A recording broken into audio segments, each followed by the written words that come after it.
Morning dear students. Class 9th Hindi में आपकी पाठ्य पुस्तक हिंदी क्षितिज से काव्यखंड में हमने पाठ 9 पढ़ा, जिसमें कबीर की साखियाँ पिछली क्लास में हम पढ़ चुके हैं। आज की क्लास में हम पढ़ेंगे सबद, कबीर के सबद अर्थात पद।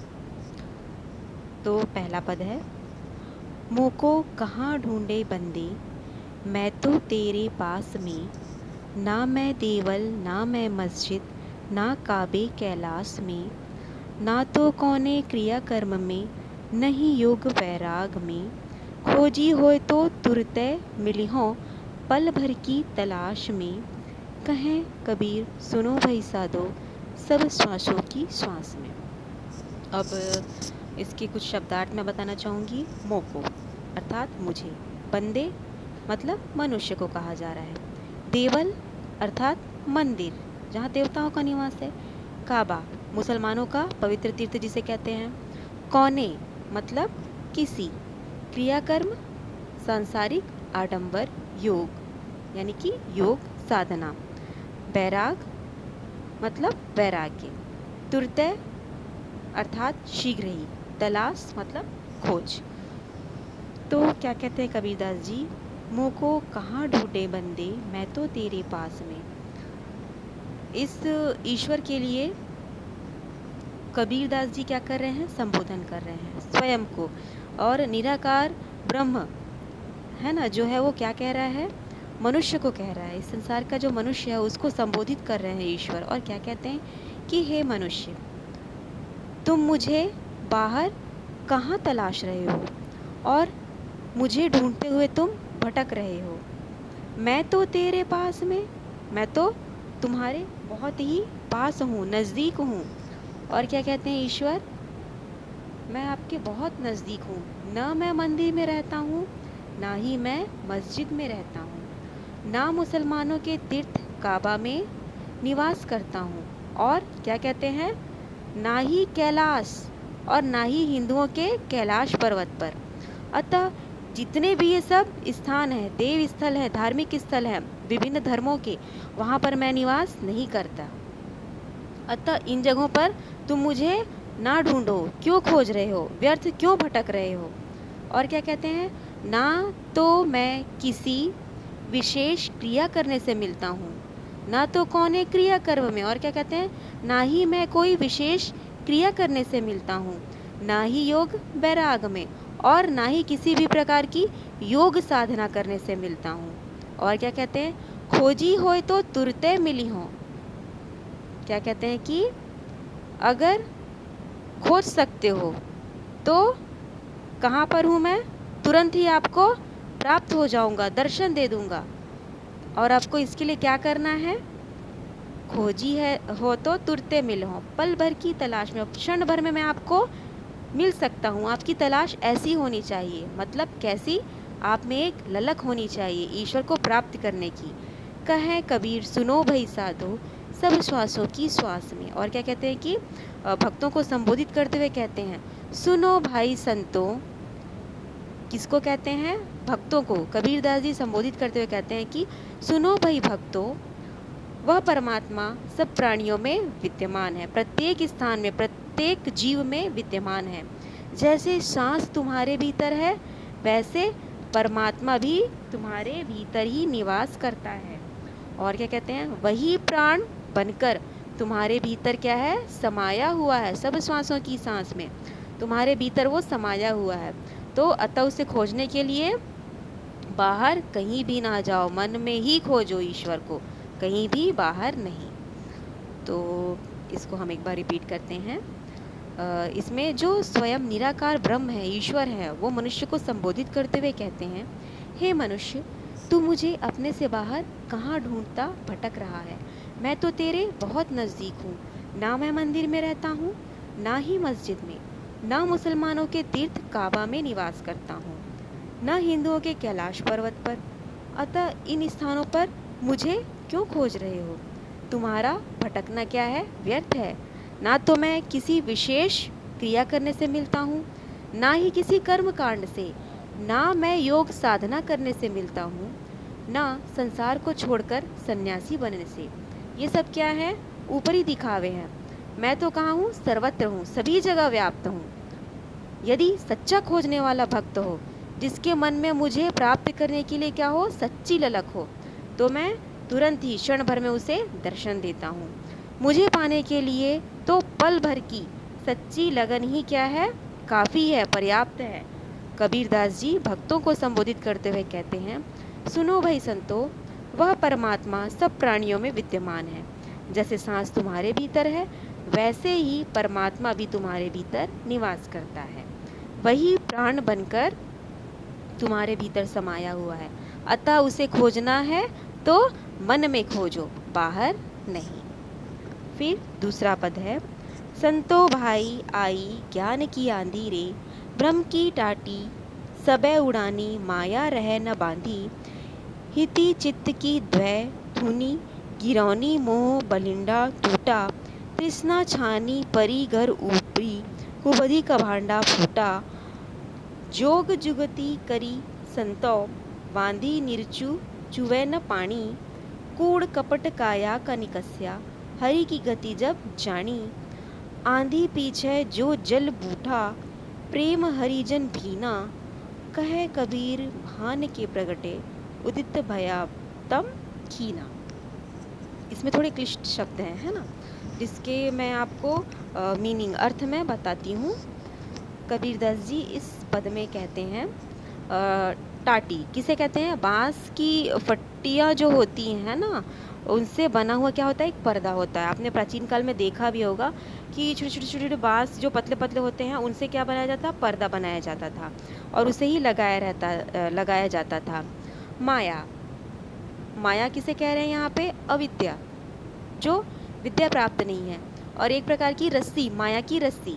हिति अर्थात स्वार्थ, चित्त मतलब मन, धुनी खंबा स्तंभ, है ना, और बलिंडा छत पर बांधी जाने वाली एक बल्ली, टूटा मतलब टूट गया, तृष्णा मतलब तृष्णा प्यास चाह, छानी छप्पर, घर धरती, कुबदी अर्थात सांसारिक जो तृष्णाएं हैं, है ना, सांसारिक तृष्णाओं वाले विचार, भांडा बर्तन, जोग जुगती अर्थात योग साधना की युक्तियाँ, नीरचू मतलब थोड़ा भी, और क्या कह रहे हैं? चुवै मतलब जो रिश्ता है, टपकता है, बूढ़ा मतलब बरसा, भीना मतलब भीगा, भान अर्थात सूरज, उदित भया उग गया, प्रकट हो गया, तमकीना अर्थात अंधेरा नष्ट हो गया। तो इस पद का भावार्थ हम समझते हैं। कबीरदास जी कहते हैं, संतो भाई आई ज्ञान की आंधी रे। क्या कहते हैं? कि हे संत भाइयों, ज्ञान की आंधी आ गई है। और क्या कह रहे हैं? भ्रम की टाटी सबे उड़ानी, माया रह न बांधी। संत भाइयों, ज्ञान की आंधी आ गई है और उसके आते ही क्या हुआ है? भ्रम की जो टाटी है वो पूरी तरह से उड़ गई है। भ्रम की टाटी, टाटी क्यों कह रहे हैं? क्योंकि वो बांस से बना हुआ क्या है? एक मामूली सा पर्दा है। और जो क्या है? ये भ्रम है। भ्रम की जो टाटी है, जो पर्दा है, वो क्या क्या है? उड़ गया। और माया रूपी जो रस्सी है उसे बांध कर क्या नहीं रख सकी। जिस रस्सी के सहारे वो पर्दा लटका हुआ था, है ना, वो क्या हो गया? टूट गया। माया रूपी रस्सी उसे बांध कर नहीं रख सकी। और क्या कहते हैं? हिति चित्त की द्वैधुनी गिरौनी, मोह बलिंडा टूटा। अर्थात क्या कह रहे हैं? कि स्वार्थ और धन का चिंतन करने वाले मन के दोनों स्तंभ गिर पड़े। हिति चित्त, है ना, हिति चित्त मतलब स्वार्थ, और क्या कह रहे हैं? कि धन का चिंतन करने वाले मन के दोनों स्तंभ है। इसे क्या कहा जा रहा है? आपके मन के दोनों स्तंभ है जो आपको स्वार्थी बनाते हैं और धन का चिंतन करने वाले बनाते हैं। ये दोनों स्तंभ गिर गए। कब गिर गए? जब ज्ञान की आंधी आई। और क्या कह रहे हैं? कि मोह बलिंडा टूटा। बलिंडा का अर्थ मैंने क्या बताया था अभी? छत पर बांधी जाने वाली बल्ली। क्या कह रहे हैं? कि मोह अर्थात माया, माया रूपी जो बल्लियां हैं, है ना, छत पर, वो क्या हो गई? यार टूट गई। और क्या कह रहे हैं? तृष्णा छानी परी घर उबरी, कुबधी का भांडा फूटा। तृष्णा मतलब प्यास, तृष्णा रूपी छप्पर, है ना। अब छप्पर क्या है? तृष्णा का रूप लिया हुआ है। तो तृष्णा चाह प्यास रूपी जो छप्पर है वो धरती पर आ गिरा। जब भी आंधी आती है तो देखते हैं आप इस प्रकार के सारे तूफान आते हैं, है ना। जब बहुत भयानक आंधी आती है तो देखते हैं कि छत से बल्लियाँ गिर रही हैं, खपरेल जो है वो गिर जा रहा है, बहुत सारी तबाही हो रही है। तो वही एक आंधी का यहाँ पे वर्णन किया गया है कि जब ज्ञान वास्तविक रूप से समा जाता है एक व्यक्ति के अंदर तो किस प्रकार से उसके मन में परिवर्तन होता है। और क्या कह रहे हैं कि तृष्णा रूपी छप्पर धरती पर क्या हो गया, आकर गिर गया।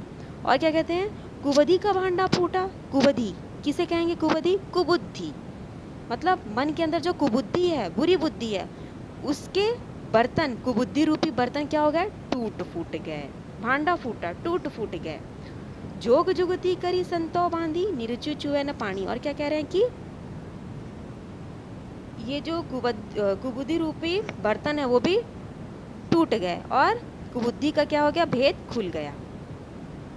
अब क्या कह रहे हैं कि अब संतों ने योग साधना की युक्तियों से नए छप्पर का निर्माण किया। जब भी कोई आंधी आती है, कोई तूफान आता है और जो नष्ट करके जाता है तो उसके लिए क्या किया जाता है, नए साधन जुटाए जाते हैं ना, कि वैसे ही छोड़ दिया जाएगा उसको, नहीं।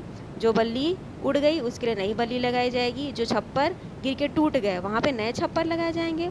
तो वही कह रहे हैं संत कि अब संतों ने योग साधना की युक्तियों से नए छप्पर का निर्माण किया और यह निर्माण ऐसा मजबूत है, संतो बांधी इतना मजबूत है। क्या कह रहे हैं कि ये जो नया इन्होंने छप्पर का निर्माण किया है वह इतना मजबूत है कि उससे पानी की एक बूंद भी नहीं टपक सकती।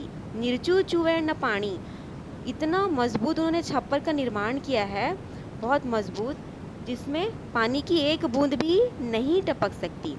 और क्या कह रहे हैं कि इस प्रकार जब संतों ने हरि के रहस्य को जान लिया, हरि मतलब ईश्वर के रहस्य को जान लिया, तो शरीर में बसा हुआ कूड़ कपट और जितना भी अपराध है, जितना भी मन में विकार है, कूड़ कपट पूरी तरह से निकलकर बाहर हो गया। कूड़ कपट काया का निकस्या, हरि की गति जब जानी, जब हरि का ज्ञान प्राप्त हो गया तो जितने भी मन में विकार हैं, कूड़ कपट काया जितने भी हैं इस काया के अंदर, शरीर के अंदर जितने भी कड़वाहट है वो सब कहाँ हो गए, निकल कर बाहर हो गए। और क्या कह रहे हैं, आंधी पीछे जो चल बूठा, प्रेम हरिजन भीना। इस आंधी के पश्चात क्या हुई, भक्ति रूपी जल की वर्षा हुई।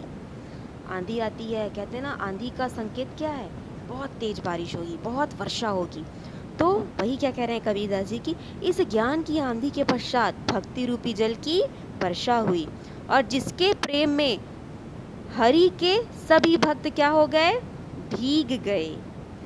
इस भक्ति रूपी जल की जो वर्षा हुई, इसमें जितने भी हरि प्रेमी हैं, हरि के भक्त हैं, वो क्या हो गए, भीग गए। और क्या कहते हैं कबीरदास जी, कहे कबीर भान के प्रगटे उदित भया तम खीना।